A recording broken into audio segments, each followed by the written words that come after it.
packets! No, no, no, this can't be happening! The baby screamed every single night in a $12 million mansion. Doctors said nothing was wrong.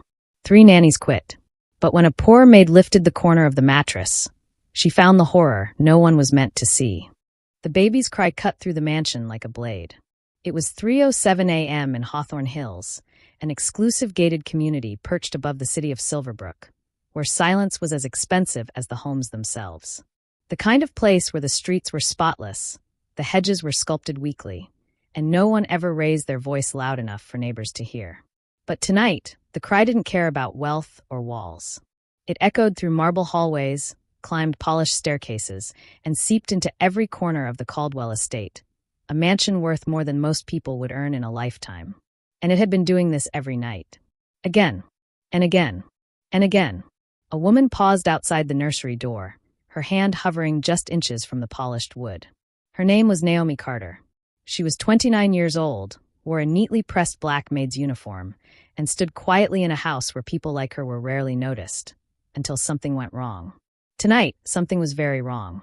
The cry on the other side of the door was not the soft fussing of a hungry baby or the tired whimper of one who needed sleep. This cry was sharp, raw, desperate. It sounded like pain. Real pain. Naomi pressed her palm flat against the door, her heart tightening. She had worked in the Caldwell home for 6 months. She cleaned the glass stair rails, polished the silver fixtures, and kept the rooms smelling like expensive lavender. She knew the rhythms of the house, the way it settled at night, the way it breathed.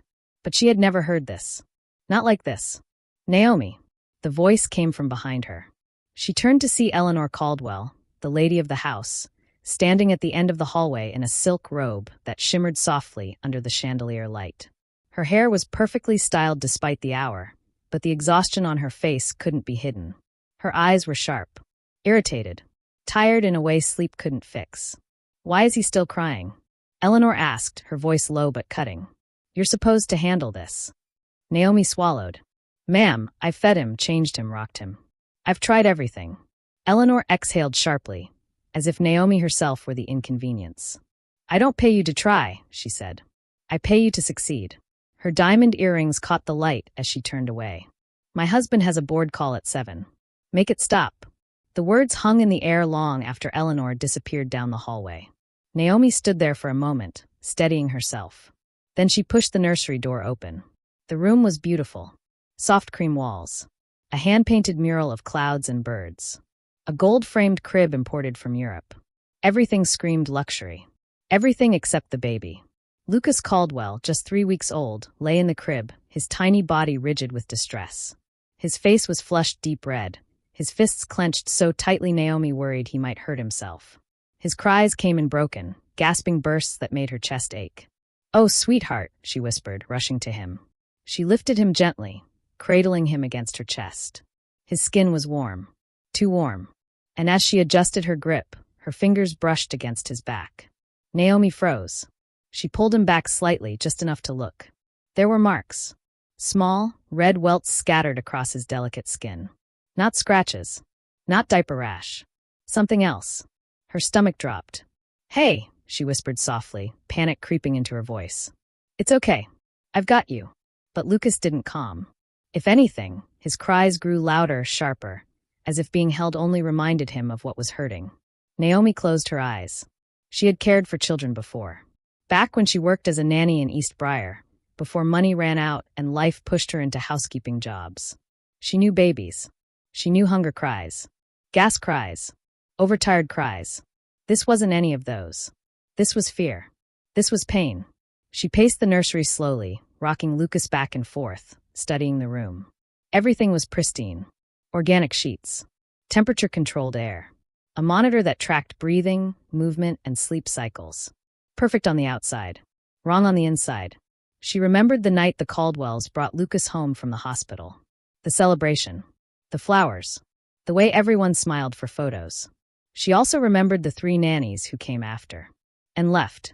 One after 2 days. Another after 4. The last didn't even finish the week. "He cries like something's hurting him," one had whispered while packing her bags. That was when Naomi was asked to help out with the baby. There was a small raise involved.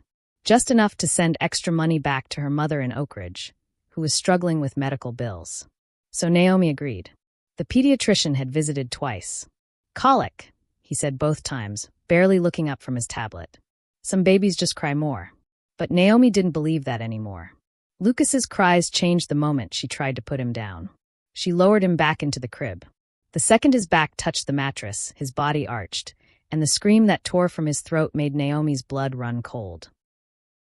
She scooped him back up immediately. "No, no, no," she whispered, tears burning her eyes. "I'm here." He clung to her uniform with surprising strength, his tiny fingers curling into the fabric. Something clicked in her mind. "It's not you," she murmured. "It's not you at all." She laid Lucas gently on the changing table and examined him more closely. The marks on his back were clearer now, angry, irritated spots that looked almost like bites. Her hands trembled. She turned slowly back to the crib. The sheets were clean. She knew because she had changed them herself that morning. Still, she pressed her hand down on the mattress. It felt wrong. Too soft in places. Slightly damp. Her heart began to pound. Naomi glanced toward the door. The hallway was silent. The Caldwell's bedroom was on the opposite wing of the house. She reached down and lifted the corner of the fitted sheet. At first, her mind refused to understand what her eyes were seeing. Then reality crashed in.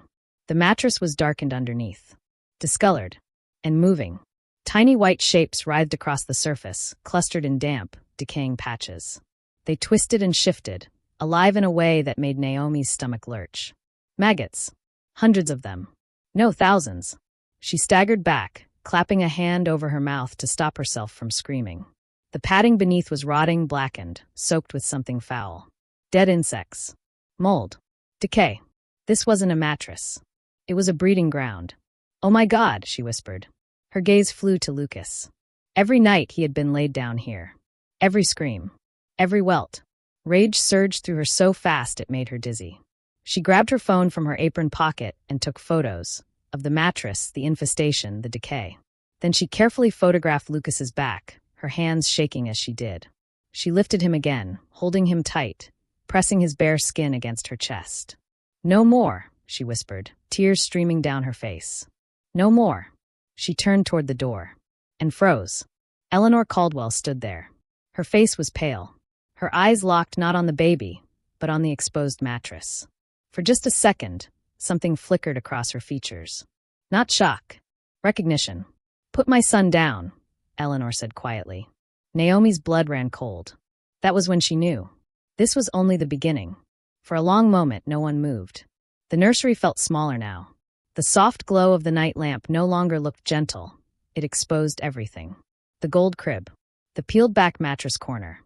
The crawling truth beneath it. Naomi held Lucas tighter. Eleanor Caldwell stood in the doorway, one hand gripping the doorframe, her silk robe falling loosely around her shoulders. Her face was pale, but her eyes were sharp. Calculating. "Put him back in the crib," Eleanor said again, more firmly this time. Naomi's heart pounded so loudly she was sure it could be heard. "Ma'am," she said carefully, "I can't do that." Eleanor stepped into the room. Her gaze flicked once more to the mattress, then away, as if looking too long might make it real. "You're overreacting," she said. "That mattress is brand new." Naomi felt something inside her snap. "Then why is it rotting?" she asked quietly. "Why is it full of insects? Why does your baby have bite marks on his back?"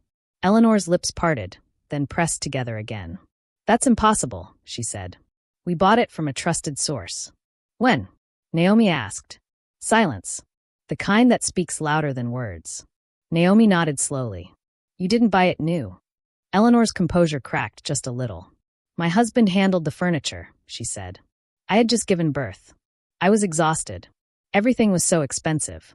He said we could save a little." "Save a little?" Naomi repeated, disbelief flooding her voice. "In a house like this?" Eleanor straightened, irritation flaring. "Watch your tone. You're forgetting your place." Naomi looked down at Lucas. His cries had softened now, reduced to weak whimpers as he rested against her chest. His tiny fingers were tangled in her uniform like he was afraid to let go. "No," Naomi said. "I'm remembering it." She stepped past Eleanor and walked down the long hallway, her footsteps steady despite the storm inside her chest. "Where are you taking him?" Eleanor called after her. "Somewhere safe." Naomi didn't stop until she reached the staff quarters at the back of the estate. Her room was small. A twin bed. A dresser with chipped paint. A single window overlooking the service drive. But it was clean. She laid Lucas gently on the bed, cushioning him with folded towels and pillows so he wouldn't roll. She stayed close, one hand resting lightly on his chest. For the first time since she had met him, Lucas relaxed. His breathing slowed. Then, softly, miraculously, he slept. Naomi sat there, tears slipping silently down her cheeks. At dawn, the door burst open. "What is going on?" The voice belonged to Thomas Caldwell. He stood in the doorway in a tailored suit, tie already knotted, face flushed with anger. "What do you think you're doing with my son?" he demanded. Naomi stood slowly, positioning herself between Thomas and the bed. "Protecting him." Thomas laughed once, sharp and humorless. "You're fired. Get out of my house." "Not before I call child services," Naomi said calmly. That stopped him. He stared at her like she'd spoken another language. "You think anyone will believe you?" he said. "You're a maid. We're the Caldwells." Naomi pulled out her phone. "I have photos," she said. "Of the mattress. Of the infestation. Of your son's injuries." Thomas's confidence wavered. "That mattress was a mistake," he said. "I didn't know." "You didn't check," Naomi said. "You didn't look." Eleanor appeared behind him, her eyes red and swollen. "He's sleeping," she whispered. "Thomas, he's actually sleeping." Thomas looked past Naomi to the bed. To his son. Peaceful. Still. Something in his face collapsed. "I thought it was colic," he said quietly. "The doctor said." "The doctor dismissed him," Naomi said. "And you believed it because it was easier." The silence stretched. Finally, Eleanor spoke. "What do we do?" Naomi took a breath. "You burn that mattress," she said. "You get a real doctor. And you decide whether your image matters more than your child." Thomas nodded slowly. "And you?" he asked. "Will you stay?" Naomi looked at Lucas. "I'll stay until I know he's safe," she said. "But I'm not invisible anymore." Eleanor's shoulders shook as she began to cry. Not the quiet, controlled tears of embarrassment, but something deeper. "Real. Thank you," she whispered, "for seeing what we didn't." Naomi didn't answer. She sat beside the bed and placed her hand on Lucas's chest, feeling the steady rhythm of a life finally at rest. Outside, the sun rose over Hawthorne Hills. A perfect neighborhood waking up. And one baby, at last, sleeping without pain. Some people have money. Some people have power. And some people have courage. Lucas was saved not by wealth, not by doctors, not by status, but by someone who refused to look away. If this story moved you, ask yourself, what would you have done in Naomi's place? Comment below. Like. Subscribe. And never underestimate the power of doing the right thing, especially when no one else will.